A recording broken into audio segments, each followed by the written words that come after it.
Hey there everybody, and welcome to today's video on how to rewire the brain to undo the effects of trauma. I'm your host, Dr. Elise Snipes. In this video, we're going to review the impact of trauma on the brain and the person and identify strategies for healing and rewiring the brain and the nervous system. So let's start out with a brief review on the impact of trauma. And I have a bunch of links in the video notes if you want to take a deeper dive into the impact of trauma on the body, on the nervous system, on the person. But that's just way too much to get into and still get to how to fix it. So you cannot separate the brain from the body, nor can you separate the body from the mind. The brain helps us interpret what we're seeing. The brain is responsible through the HPA axis of activating or deactivating our stress response system. So we can't separate the two of them. When you have thoughts, those thoughts are processed in the brain, and then the brain responds accordingly, whether it's to ramp up the nervous system or to ramp up the relaxation. So we need to recognize that we can't just say, oh, we're going to do this over here. We're not that simple. So physically, trauma impacts the HPA axis, your stress response system. When somebody experiences trauma and doesn't integrate it, when somebody has unprocessed or unhealed trauma, that HPA axis or threat response system stays activated. It's not something that turns on and off like it does for most people. When it stays activated for too long, it naturally starts to become dysregulated. Think about a machine at a factory that runs 24 hours a day, 7 days a week. At a certain point in time, it needs to go down for maintenance. It needs to be recalibrated. It needs stuff to happen. But if it's not turning off, then it just gets progressively less efficient and less effective. We also see what's called excitotoxic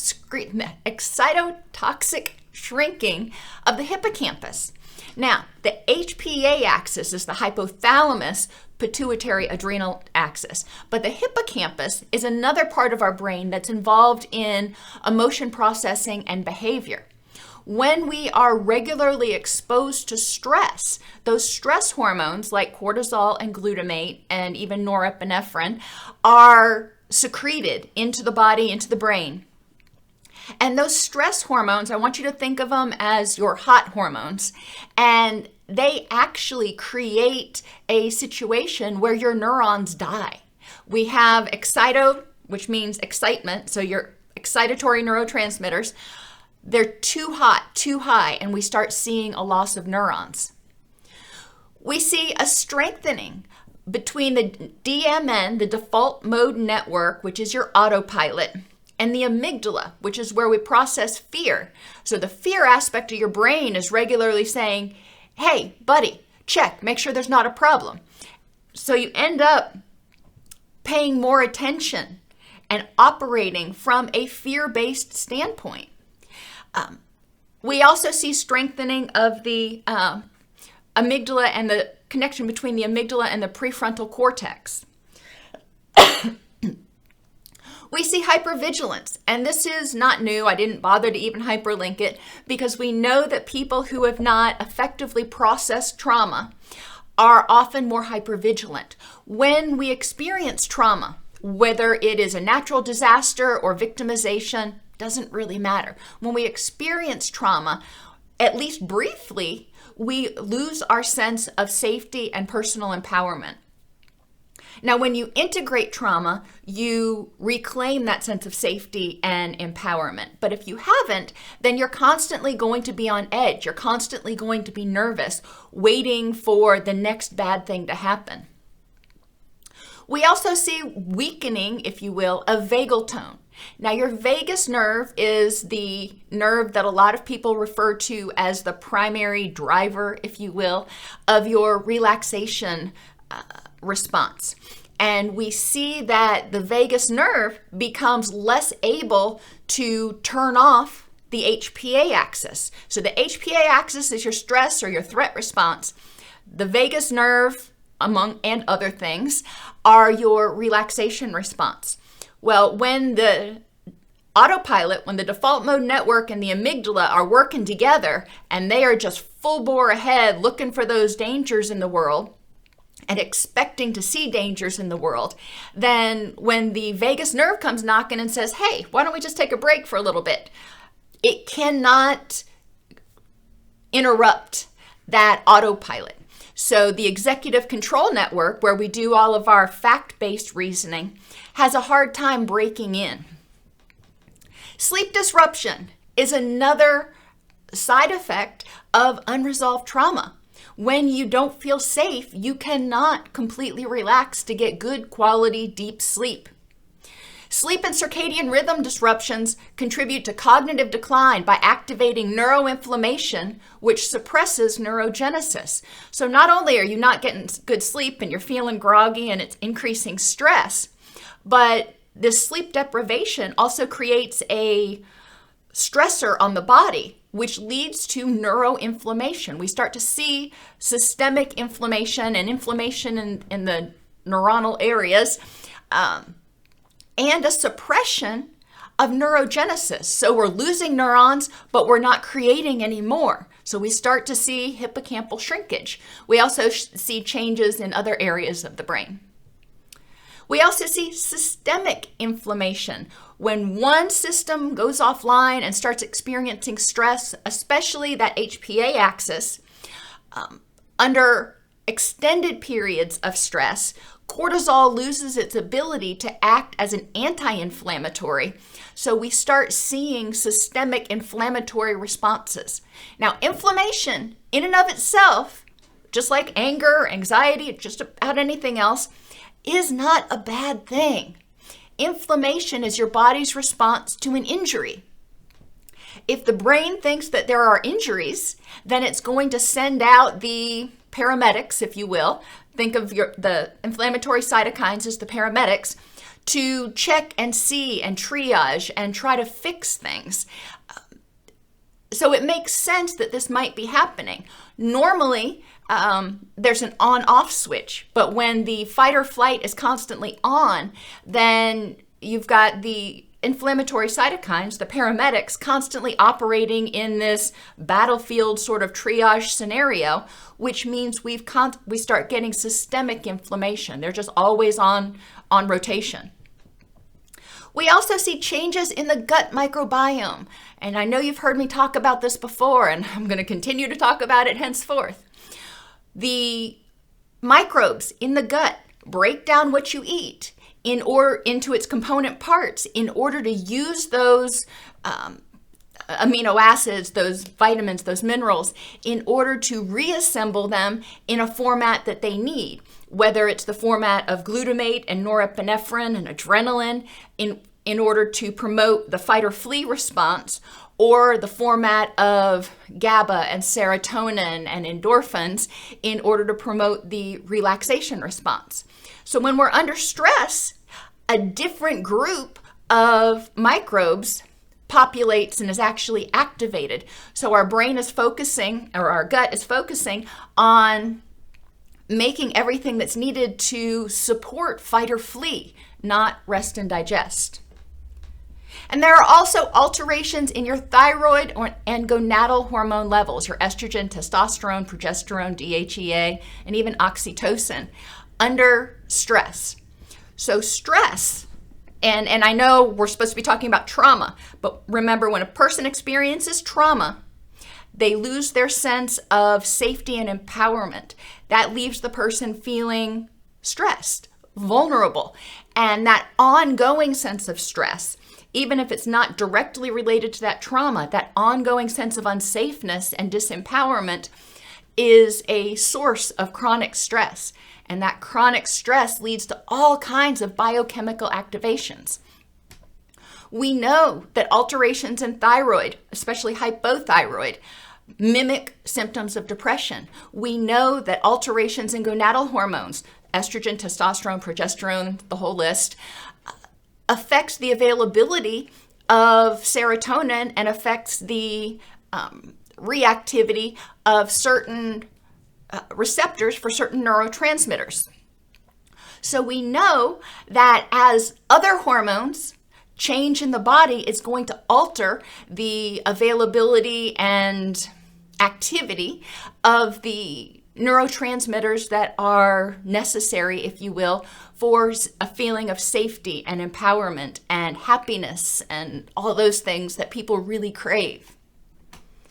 Affectively, if a trauma is not integrated, now remember I said not everybody experiences trauma and it results in traumatic injury. Some people experience trauma and they're able to process it and integrate it and regain their sense of safety and empowerment. But for those who can't, they have difficulty feeling positive feelings because, number one, the neurotransmitter imbalances is out of whack. Number two, they've got that fight or flight system going. They've got that threat response system going. And when you are when that system is going, when you perceive a sense of threat, then you are going to be more likely to be scanning and looking for threats and being aware of threats in the environment. So you start perceiving the world as much less safe and yourself as much less empowered. So it's this negative spiral that starts. We also see emotional dysregulation.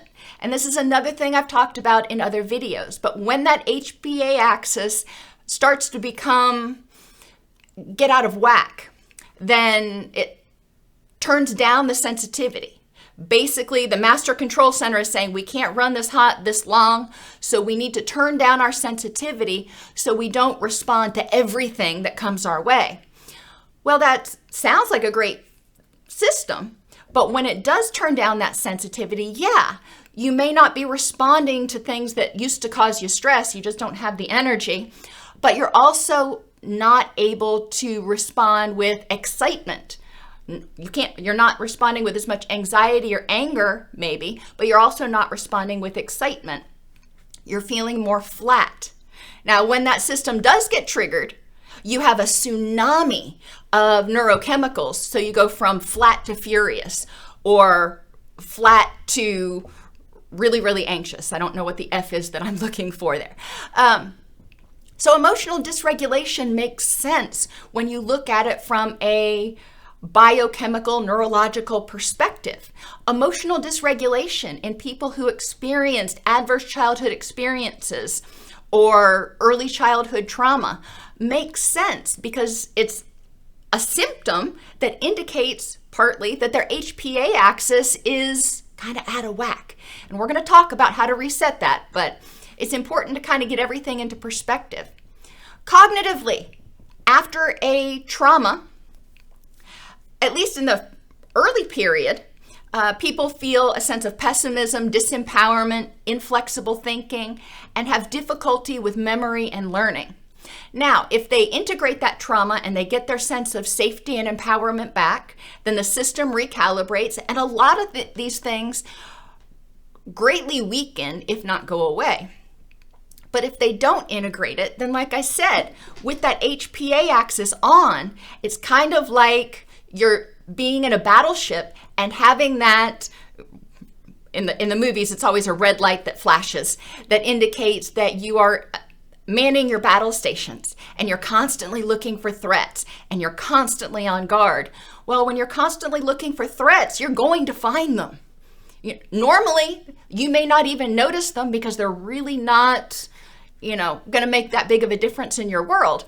But when you're constantly scanning, you're going to notice the minute threats. You're going to notice when people look at you wrong and probably interpret it from a pessimistic or disempowered cognitive standpoint. Well, when you do that, the world starts to feel, and I know I said it earlier, starts to feel much, much less safe, and you start to feel much, much smaller and much, much less powerful and much, much less capable of keeping yourself safe. Well, when all that happens, you stay in fight or flee, and that fight or flight system amps up even more. It says, ooh, we're getting into dangerous waters. We need to be on even higher alert. When all those excitatory neurochemicals are just flooding your brain, you are in fight or flight mode. Your brain is saying, we need to defend ourselves or get the heck out. This is not the time to start reading War and Peace. This is not the time that we can focus on learning something over here. We need to protect ourselves. Environmentally, the exponential increase in trauma triggers can become devastating for a lot of people. And I'm going to try to keep this kind of short, but when somebody experiences a trauma, say it's a car accident, and, well, I'm talking about a store here, so let's say it's a victimization, and the person who victimizes them is wearing a particular cologne, or maybe even it's not the perpetrator, but the person that they're with is wearing a particular cologne. And, the trauma happens, they, emerge from it, they heal physically on the outside, but there's still a lot of anxiety, a lot of stress because it came from out of the blue and they weren't able to protect themselves, so they still feel a sense of disempowerment. Well, so sometime later, they're in a store and they smell that same smell, they smell that same cologne, and it triggers the memory of that incident and maybe even a flashback. It doesn't necessarily have to trigger a huge flashback, but it can trigger that memory and that anxiety reaction like, oh crap, something bad's really fixing to happen. That's traumatizing because the person's now standing in the middle of Walmart going, I don't feel safe, or Target or Home Depot or wherever they're at. I'm not just picking on any one store, but this is normally a very benign situation, but now they had that anxiety attack and they're like, ooh, maybe I'm not safe here. So they've been re-traumatized. Now they're in a benign situation and they've lost a sense of safety and empowerment. Oh, that's not good. So then now not only are they afraid of encountering somebody who's going to victimize them, but now they also may start becoming afraid of being out somewhere in public, being in a store, and having that feeling triggered. So they start to want to avoid places because they don't want to experience that anxiety feeling and they don't want to experience memories of the trauma. So you see that each situation kind of re-traumatizes the person and adds to the number of things that trigger that stress reaction.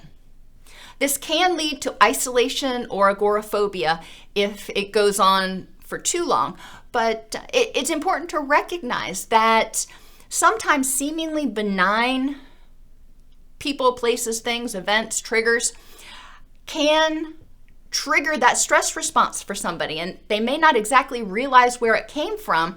So we need to do what's called backward chaining to say, okay, well, this is what's going on. What's that related to? And see if we can figure out why that became a trauma trigger or a stress trigger for them. And relationally or interpersonally, after a trauma, the impact varies. Part of it depends on what kind of a trauma the person experienced. If it was victimization, the person may have difficulty trusting others, especially people that are similar in some way to the offender. And it could be their gender, it could be their race, their ethnicity, their height, the way they dress, the way they talk. It doesn't have to be somebody who looks exactly like the offender. It can be any sensory trigger, for lack of a better word, anything that reminds the person of someone, the person who victimized them, can end up triggering a sense of distrust and a sense of fear. If the trauma was caused by a disaster, like a fire or a hurricane or a tornado, the ability to trust others and organizations depends on the aftermath of the event. If the community bonded together and everybody helped one another and it was this empowering situation, then guess what? Their ability to trust may be actually enhanced.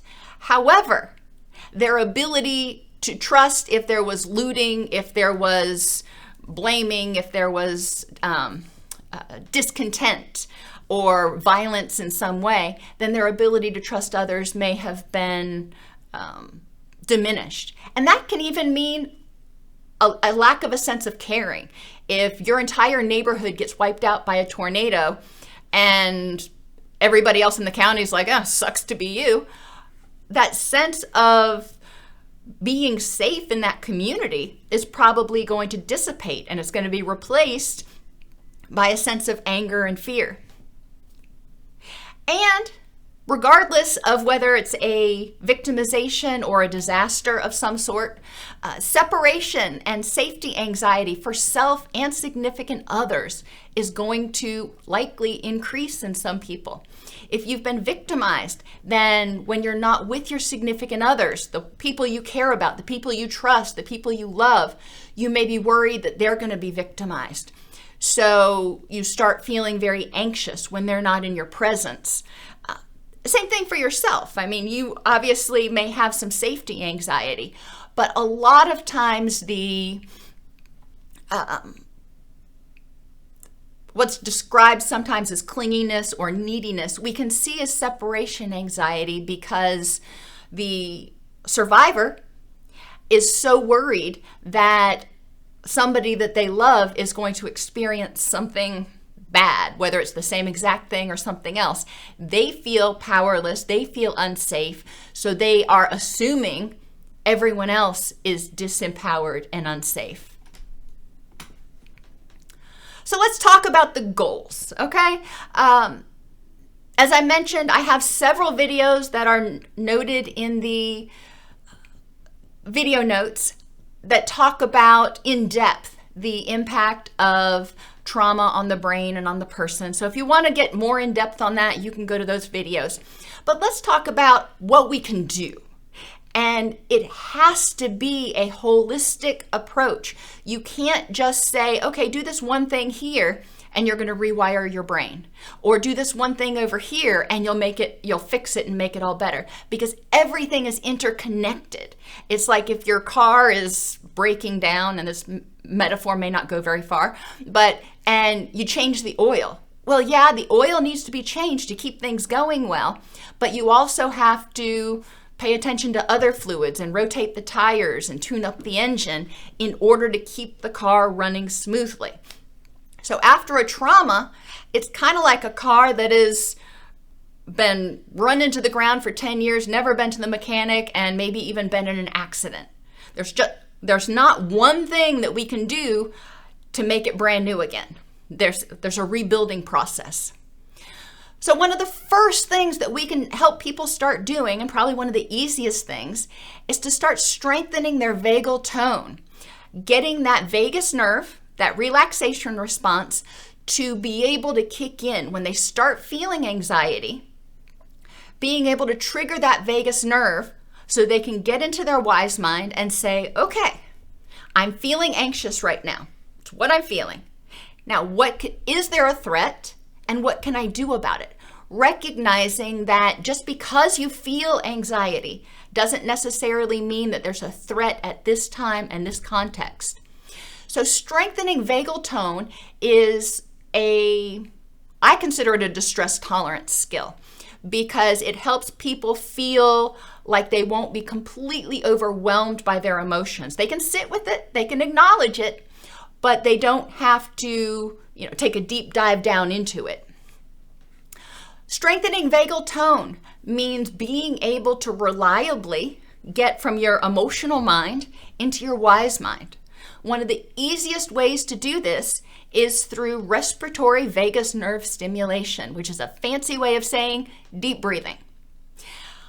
Your vagus nerve has little projections that go into your gut, your diaphragm. So when you're breathing shallowly and quickly, it registers stress. When you're breathing deeply and slowly, it registers relaxation.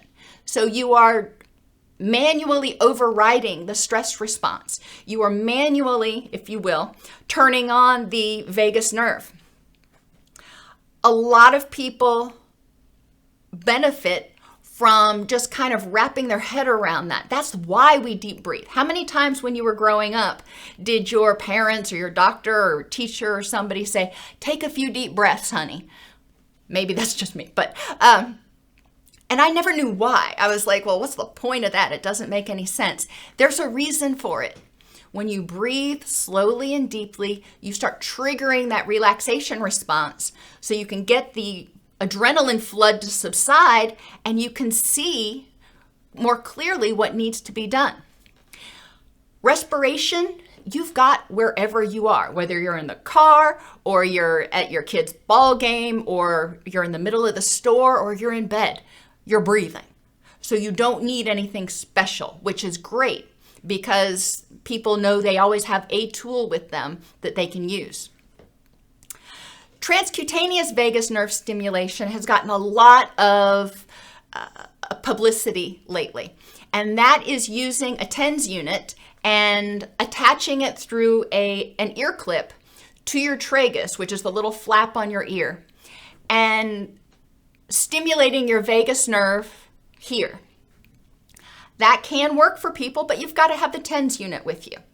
And there's some research that's indicated that the wave amplitude and frequency needs to be fine-tuned in order to have it work most effectively. So you can look at the video on vagus nerve stimulation that I've got. You can do some research on it. There's lots of videos on that. You can also massage the vagus nerve. And I encourage people put their middle finger on their tragus and their index finger behind their ear and gently, just hard enough to make the skin move. You're not trying to push down the little ear flap, just hard enough to make the skin move. Rub there. And your vagus nerve comes up and connects to other nerves on your face. So when you start rubbing here, you're actually triggering that vagus nerve. Biofeedback is another way of monitoring the vagus nerve. You're not actually really triggering the vagus nerve with biofeedback. You're monitoring how effective you are. So as you start to breathe slowly, you can monitor your heart rate, for example, or you can monitor just your breathing, and you can notice as you start to breathe more slowly what it does to your body. So the next tool thing that needs to happen is to reduce inflammation. Remember, we talked about how persistent stress and persistently feeling unsafe and disempowered keeps that HPA axis active, which ultimately ends up leading to systemic inflammation. All right, so we got to reduce inflammation. The good news is that by strengthening vagal tone, you're going to start reducing inflammation. Why is that? Because when you turn on the vagus nerve, when you strengthen that vagal tone, then you're actually turning off that HPA axis. You're giving it a chance to rest. You're giving it a chance to rebalance. So vagal tone is a tool that can be used to not only help the person tolerate the stress reaction and feel empowered to endure the emotional state, but it's also helpful at reducing systemic inflammation. Nutrition is another tool that is very helpful at reducing systemic inflammation. Remember I said when people are experiencing trauma, their gut microbiome changes, and a lot of times they eat high-fat, high-sugar foods because those are immediate sources of energy. And when you're stressed, your body's in fight or flee. What do we need to fight or flee? We need energy. And fat and sugar give us really fast energy and long enduring energy. So it makes sense why people, when they're stressed, crave those things. However, both of those things are inflammatory. And focusing on a anti-inflammatory, low-fat, moderate-fat diet has been shown to be helpful with reducing inflammation. And you can look at the anti-inflammatory diet, the Mediterranean diet, and there's a lot of research that has shown that when we cut out those highly processed carbs, or at least significantly cut down on them, and we switch our fats to high omega-3s and reduce our omega-6s, we see an improvement systemically in inflammation. We see a reduction in the amount of inflammatory cytokines that are detectable in the blood. We also want to preserve neurons and increase neurogenesis. Remember again, under stress, HPA axis active, excitatory neurotransmitters just coursing through the brain to make sure that we stay on high alert, but things start to become uninhabitable after a while, or all the workers start to get tired and drop off, however you want to envision it.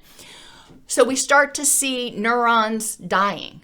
Well, we want to keep those neurons, which means we've got to turn down the intensity and ideally the frequency of the HPA axis, make it less excitotoxic up there. But not only do we want to preserve neurons, keep them from dying or dying as quickly, but we also want to increase neurogenesis. And yes, your brain can create new neurons. It's possible. We see it after stroke. We see it after traumatic brain injury. We see it after a lot of things. We know our brain can heal itself to a certain extent. So how do we do this? Aerobic exercise. And I don't mean you've got to go out and run 5 miles. Aerobic means with oxygen, walking, dancing, vigorously cleaning house. That's one of my favorites, so I always throw that one in there.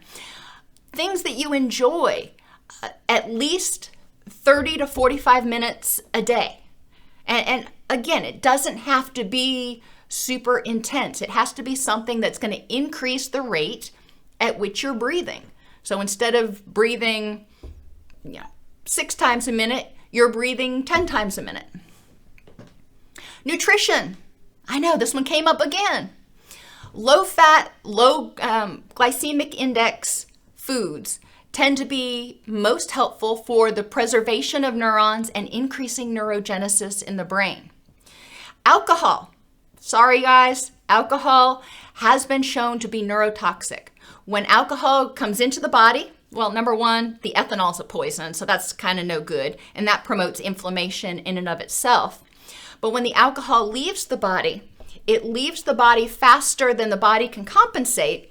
So you go from feeling relaxed to feeling anxious. You go from feeling somewhat relaxed to triggering that HPA axis in high gear, which is why when people detox from alcohol, they're at high risk of stroke. Their blood pressure goes way up. That is that HPA axis kicking into overdrive. So you do want to try to eliminate alcohol. If you've been drinking heavily, it's strongly, adamantly, I can't stress it strong enough, that you detox from alcohol under medical supervision, because alcohol detox can be life-threatening. However, getting alcohol out of the system can be another tool. And eating antioxidant-rich foods that are high in omega-3s. Antioxidants are colors. So you want to eat colorful foods, and ideally some that are high in omega-3s, like flax seeds or chia seeds, olive oil. You have walnuts. Walnuts are another great one that you can easily get your omega-3s in your body. Now, if you are an omnivore, fatty fish are excellent sources of omega-3s, but not everybody is down with eating animals, so whatever you feel like. But antioxidant rich, you eat those colorful foods, orange, green, purple. See how many colors you can get on your plate at any one meal. I always aim for 3 colors on my plate at every meal. But all of those things are going to promote a reduction in inflammation, no matter what it's caused by, and neurogenesis, which is super awesome. So now, just to kind of summarize, we're not really adding all that many things. We are strengthening vagal tone, we are improving nutrition, and adding a little bit of movement, aerobic exercise. The next thing we're going to talk about is sleep. We all need sleep. This is not anything new that we're really asking somebody to add. We may be asking them to change their sleep hygiene some. And it's really important to evaluate a person's sleep quality. Most of the time, yeah, I'm pretty comfortable saying that. Most of the time, people who have unresolved trauma do not sleep well. And so they need to figure out how they can feel safe when they're sleeping so they can get good quality sleep without medicating, ideally, and set their circadian rhythms. So the video I have on sleep hygiene can walk you through the steps of doing that. That's a process. If a person hasn't been sleeping well for months or years, they're not going to suddenly read a handout you give them and be like, oh, thanks, doc, and sleep through the night. It's going to be a process, but what you want to look for is improved sleep quality. When we do that, remember, sleep deprivation contributes to neuroinflammation and neuronal death. So good quality sleep promotes neurogenesis and helps reduce inflammation. So that's wonderful. So vagal tone, nutrition, aerobic exercise, sleep. Hormone balance. Now this is as they go, kind of an easier one. Go to their doctors.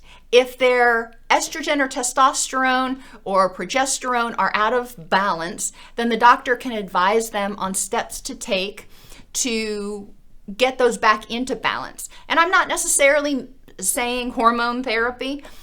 Sometimes there are natural approaches that the person can do, but making sure that your gonadal hormones and your thyroid hormones are in optimal range for you is really important to making sure that HPA axis can function effectively. It's really important to have good hormone balance to promote neurogenesis. And there were some fascinating studies about how imbalances in gonadal hormones impacted the body's ability, the brain's ability to form new neurons. Now, one of my favorites is hobbies and interests. And you may be scratching your head going, preserve neurons? Yes. Hobbies and interests encourage neurogenesis. When you're learning new things, your brain forms new connections and it actually promotes neurogenesis. And those things, those neurons that are developed, according to at least one study I read, neurons that are developed as a result of learning tend to be more resistant to dying off later on. So hobbies and interests, one of the reasons that they are excellent for preventing late life dementia is because they help form these really strong, really resistant neurons in your brain. We learn more effectively, and we have better neurogenesis when we're doing things that make us happy. So whatever your hobby is, if it's woodworking, if it's singing, if it's gardening, engaging in those things actually promotes brain recovery. So who doesn't want to have a prescription for engaging in their hobby for an hour a day? Socialization is another way to actually preserve neurons, because when we interact with other people, it promotes oxytocin, our bonding hormone. And oxytocin actually acts as a neuroprotectant, so it helps preserve neurons. And when we are more relaxed, when we're engaging with others, we're often having more fun. And theoretically, we are increasing neurons. We're learning things, we're laughing. So there are a lot of benefits to socialization. Not everybody is going to want to get on the socialization bandwagon right away, so that's cool. However, remembering that oxytocin is really important to preserving neurons, what else can you do to promote oxytocin? Doing things that are kind for others, snuggling with an animal, that's another one that I'll never turn down. Those are some of the big things that people can do in order to promote oxytocin. So just to summarize, because I know it looks like a lot, but we're talking about strengthening vagal tone, mainly through regular deep breathing and aerobic exercise, decent nutrition, sleep, and doing things that are fun and hanging out with friends or snuggling with an animal. All of those things are tools that can help preserve neurons and increase neurogenesis, which helps start repairing the brain. Remember, we already had hippocampal shrinkage. We already had shrinkage in our brain as a result of ongoing trauma. So we need to build it back. We also want to reduce unnecessary HPA axis activation, and I emphasize unnecessary. Our threat response system, our HPA axis, is there for a reason, and we need it. We just don't want to have it on all the time. Practicing mindfulness or learning mindfulness can be very helpful at reducing unnecessary HPA axis activation, because as we become more mindful of self, we become more aware of our early stress warning signs. If we start feeling, we become more aware of our vulnerabilities. We know if we didn't sleep well the night before that we may tend to be crankier today. We may tend to respond more strongly to stress today, so we can take steps to kind of head that off at the pass. So self-awareness, self-mindfulness is super important to reducing unnecessary HPA axis activation. It also helps us identify triggers in our environment. If we're mindful and we notice, oh, I'm starting to feel kind of anxious, wonder why. I'm in the middle of this store, I'm in the middle of this situation. What about this is triggering my anxiety? And at that point, we can address those triggers and either identify them as irrelevant or recognize that they remind us of something in the past and figure out how to deal with them. And mindfulness of the moment is also important to reduce HPA axis activation. And what I mean by that is when people do start to feel triggered, mindfulness in the moment, recognizing, okay, non-judgmentally accepting, I feel anxious. Right now, it is how I feel. It is what it is. Now, mindfulness of the moment says, at this time and in this context, is there anything to be anxious about? Is there a threat? Or said a different way, am I safe? And if not, what can I do to get safe? Mindfulness of the moment helps people start recognizing the false alarms. And as they start becoming more aware of the false alarms, then they have the ability to trigger that vagus nerve and turn off the false alarm and say, nope, in this context, at this time, I'm safe. Yes, I recognize why my anxiety was triggered, and that sucked. But at this time, I'm safe, so let's move on. So they haven't created another situation that's going to trigger their anxiety. Grounding is another great tool. And this goes along with mindfulness, but sometimes people start to feel anxious. And part of what they can do when they're breathing, sometimes you want to have something to focus on when you're breathing. And practice doing that slow breathing, 4 in, hold for 4, 4 out, hold for 4, but also noticing 5 things they see, 4 things they hear, 3 things they smell, 2 things they can feel. And that can really help people get refocused in the moment and regrounded, so they're like, okay, this is where I am right now. I'm not back there in that unsafe place and time. I'm right here, right now. I'm not an 8-year-old child that's lost in the mall. I am a 28-year-old person who is sitting at her desk at work. Physically, we already mentioned these. Sleep and nutrition, super important. When you are sleep deprived, your body very helpfully turns on the HPA axis in order to give you sort of a internal or a natural hit of excitatory neurotransmitters. When you drink caffeine, it triggers the HPA axis to release adrenaline and cortisol. So when your body recognizes that you're sleep deprived, without you even having to drink caffeine, it says, oh, hey, I know what I need to do here. Let me give you a hit of all these excitatory neurochemicals. Well, again, sounds great in theory, but it stresses the HPA axis. So if you're getting enough sleep, then the HPA axis doesn't need to turn on for that. It can say, okay, we've had plenty of sleep, you've got plenty of energy, no worries. When you are nutrient deprived, the HPA axis registers that as a threat, especially if you are, like, your blood sugar's low or something else. The HPA axis recognizes when the body doesn't have all of the tools and ingredients it needs, if you will, to make the hormones, neurotransmitters to keep functioning optimally. And when that happens, it goes into stress mode. Pain management is one we haven't talked about yet, but it is important.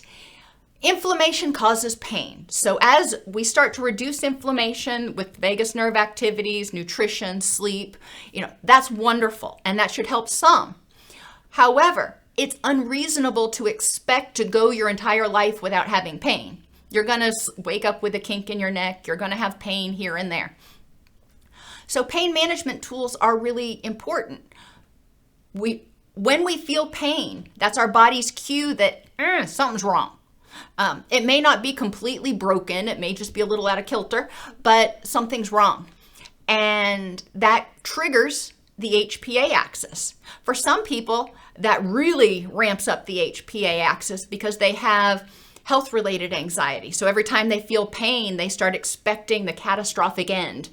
And so pain management is really important to be able to recognize pain for what it is, to develop strategies to cope with the pain in a healthy way, recognizing that sometimes you're going to have pain and you can still have a rich and meaningful life. Sometimes you're going to have a headache or even a migraine.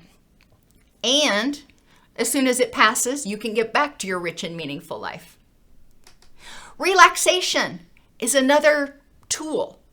And relaxation is triggering that vagus nerve, but it's also triggering the release of what we'll call cool hormones and neurochemicals like GABA and your endorphins that help you feel relaxed and calm and happy and blissful.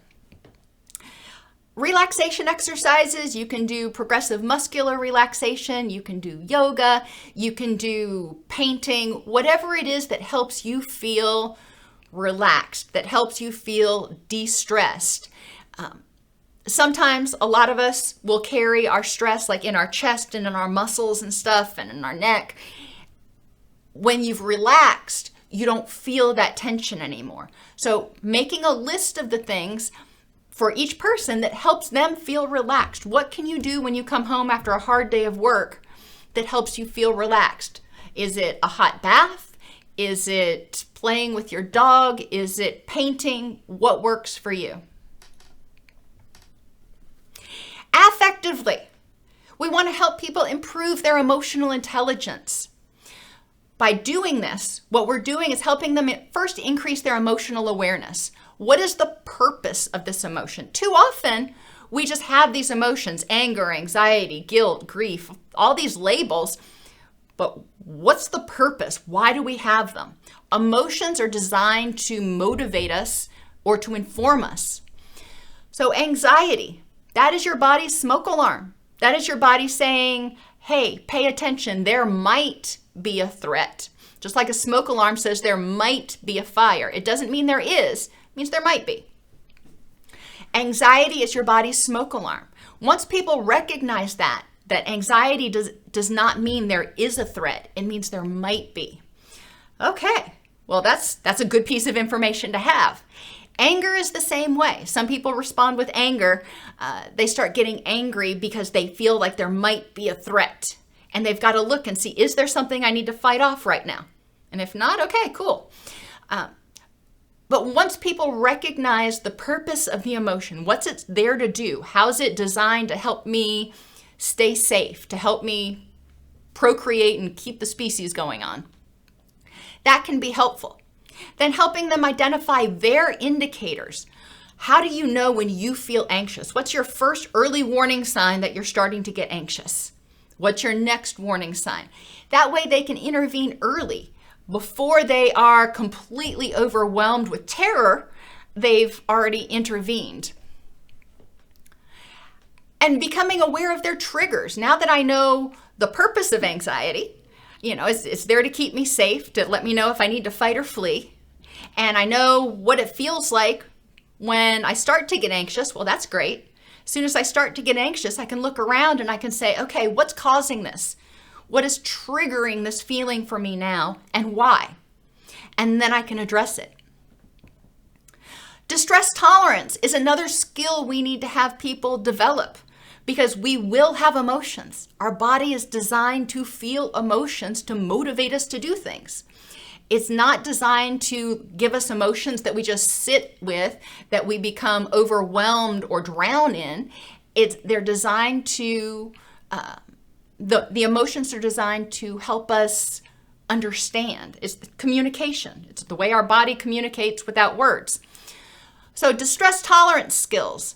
Thoughts, distress tolerant ones. I can do this too shall pass. I can experience this pain and still have a rich and meaningful life. Activities like breathing that can help the person get into their wise mind, sit through, tolerate the flood of the excitatory neurochemicals until they dissipate, and they can get out of that adrenaline haze and they can see clearly and assess the situation. Guided imagery, or even sensations like splashing cold water on their face. Problem solving. So you've identified the emotion, you know what it is, you're aware of it, you sit with it, you tolerate it until the emotion subsides and you can get into your wise mind, and then you move on to problem solving. All right, I feel anxious in this situation. What can I do to improve the next moment? Grief and trauma processing is something else. If people have experienced trauma, then they need to process that trauma. They need to feel safe and empowered. One of the keys is that feeling safe and empowered in the present. I can look and objectively say, as a 50-year-old person in this situation, I am safe and I am empowered and this trauma is not happening again. But there is a part of me that experienced that trauma that needs to process it. So that 9-year-old girl needs to feel safe again.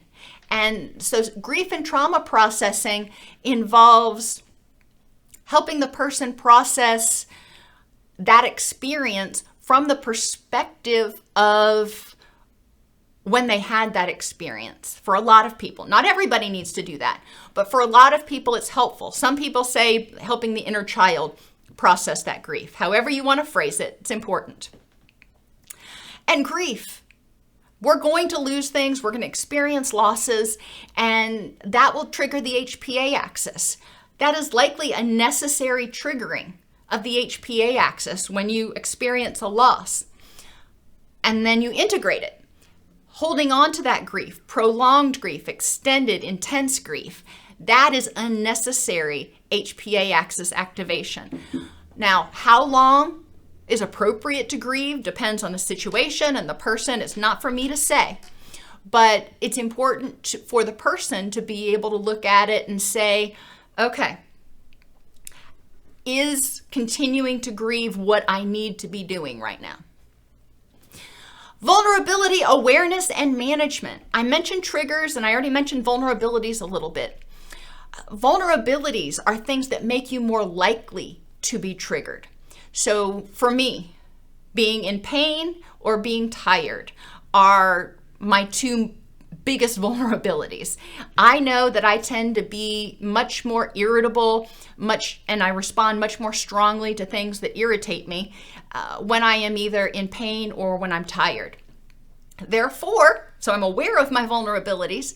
Therefore, when I am in pain or I'm tired, I take steps to protect myself from extra steps to protect myself from stressors. I ask myself, well, do I really have to do this today? Or do I really have to go to this meeting?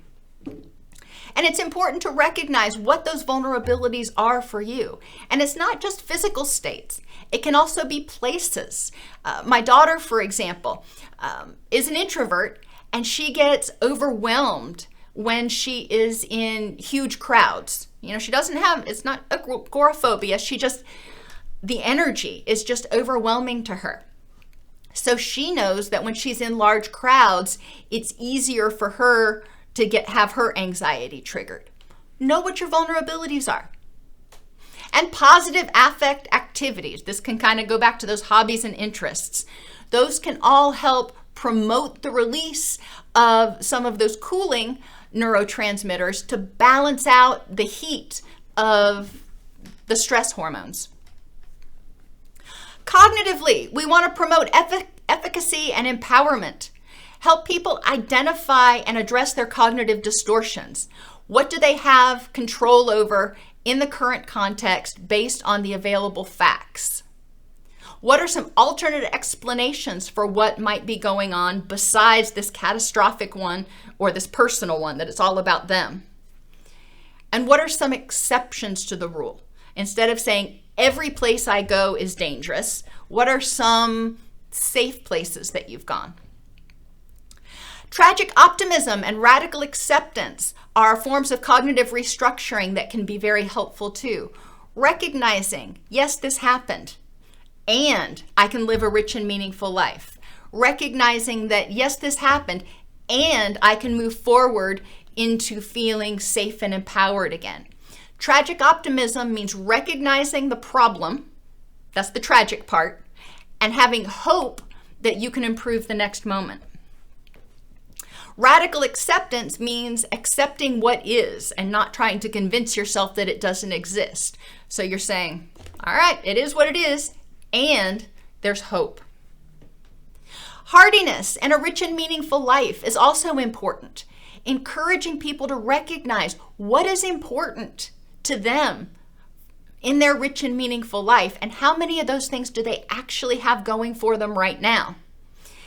And then deciding when stuff comes up, am I going to use my energy, and am I going to let my anxiety overwhelm me right now? Or am I going to take that anxiety and put it over here and use that energy on something I can control? And get curious. And I mean this literally. Behavior is communication, and our bodies communicate through us through sensations. When we feel a certain way, get curious. Why is it that I'm feeling this way right now? That will help you understand yourself, understand your triggers, and be able to respond more effectively. Environmentally, have people identify their triggers and figure out how to manage them. This means not only distress triggers, what things in your environment trigger physical distress like pain or discomfort, and emotional distress, but also what triggers can you add or keep in your environment that help you feel safe, empowered, and content. You want to walk into a room and feel safe, empowered, and content. So what can you do to make that happen? Make sure they have access to shelter and basic needs. 211.org is a great place to go to get started to find out about community resources. Patient assistance programs are available through most pharmaceutical companies if your patient is having difficulty affording their medication. And it's like a one-page sheet. Just go to the pharmaceutical company website and look for the patient assistance programs. If they are in jeopardy of homelessness, go to the local housing authority. There may be grants to prevent homelessness or to help people stay in their homes if they are in jeopardy of eviction. And relationally, inner child work is important in my opinion. Having the person become aware of their inner child. We all have one. Some are really happy. Some are traumatized. Some are somewhere in between. Becoming aware of your inner child and reparenting that child.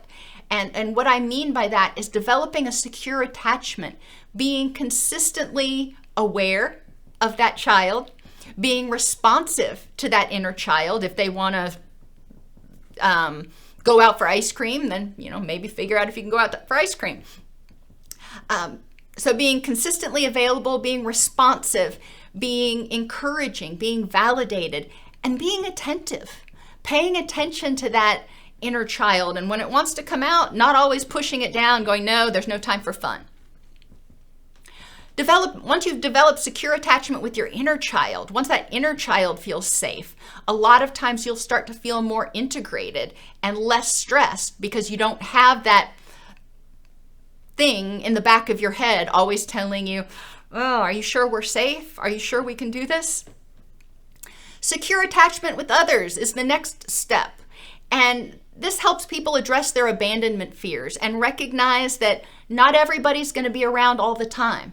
But developing secure relationships with a few people can help people feel safer and more empowered. Learning how to set and maintain boundaries is also really important. So people feel safe and empowered. They don't feel like their physical boundaries are being invaded. They feel like they can have their own thoughts and feelings without having those invalidated or stomped over by somebody else. And so they start to feel safer in their body. Becoming aware and manage interpersonal triggers. And what I mean by those, I know we've talked about a lot of triggers, but interpersonal triggers are like micro expressions that people make that just make them want to climb the wall. Becoming aware of those, and if somebody does them, recognizing them for what they are. My so-and-so used to do that, and it drives me up the wall. And separating it. So they recognize that in this context, at this time, that micro expression may mean something completely different. Developing assertiveness and addressing their fear of being assertive, because a lot of people may know how to be assertive, but they're afraid to do it. So working through that, because if we can't communicate our thoughts, wants, and needs, we can't get them met. If we can't get them met, then we don't feel safe or empowered. And learning how to listen without defensiveness, learning how to listen without assuming that disagreement is a rejection of us, recognizing that disagreement is a rejection of an idea, not of us as a person. Activity. Get $1,000 of Monopoly money in $10 bills. These are your energy credits. And a stack of blank index cards. These are your IOUs. And an envelope. Each time something increases stress or activates your HPA axis, place one of the $10 Monopoly bills in an envelope. If you run out of those bills before the end of the week, use the blank index cards. Include things like poor sleep, poor nutrition, alcohol use, and overcaffeination that trigger your HPA axis. That way you can get an idea about how often that thing is being turned on. The goal is to spend less than $1,000 of your energy credits each week. This is just one of those awareness activities that's a little more fun than just keeping a journal. Trauma impacts people physically, affectively, cognitively, environmentally, and relationally. Rewiring the traumatized brain is like recovering from a sprint.